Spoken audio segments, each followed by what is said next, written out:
June 15 తారీఖు నుంచి 30 తారీఖు వరకు ఈ ఈ వృశ్చిక రాశికి ఎలా ఉందో గవ్వలేసి చూద్దాం.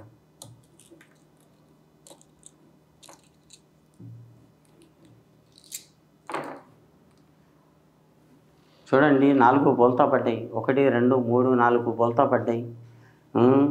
1 చిత్తా పడ్డది. దీనివల్ల ఎట్లా ఉందంటే ఎంత ఖర్చు, ఎంత ఆదాయం అనేది మీరు ఆలోచిస్తున్నారు. ఖర్చు ఎక్కువనే ఉంది, ఆదాయం తక్కువనే ఉంది. ఎంత సంపాదించినా కానీ ఎష్ట పాలవుతున్నది. కానీ ఏ పని చేసినా కానీ ఒక టైంలో మీరు మట్టి పట్టినా కానీ బంగారమైంది. ఇప్పుడు నిజంగా బంగారం పట్టినా కానీ మట్టి పాలవుతుంది. వృశ్చిక రాశి వాళ్ళు చాలా ఆలోచన రేఖ, తెలివి గల్లోళ్ళు, అదృష్ట గల్లోళ్ళు.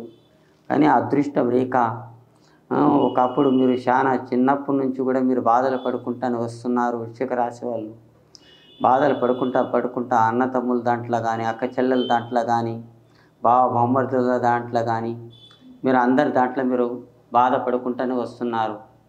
చాలా బాధలంటే బాధల మీద బాధలు పడుకుంటూనే వస్తున్నారు. ఆ బాధలు తప్ప ఇప్పుడు ఎలా ఉందంటే ఈ పొజిషన్లో అన్నతమ్ముల దాంట్లో మీకు పడవస్తలేదు.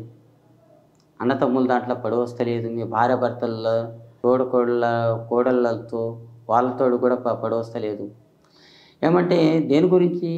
ఒకడు రూపాయి సంపాదించాడు, వాడు 2 రూపాయలు సంపాదించాడు, ఇంకొకడు 3 రూపాయలు సంపాదించాడు. అట్లా ఈ వృశ్చిక రాశి వాడు ఏం సంపాదించలేదు. అట్లా అని వృశ్చిక రాశి వాళ్ళు చేయి కింద పడిపోయింది, అందరి చేయమో అట్లయిపోయింది.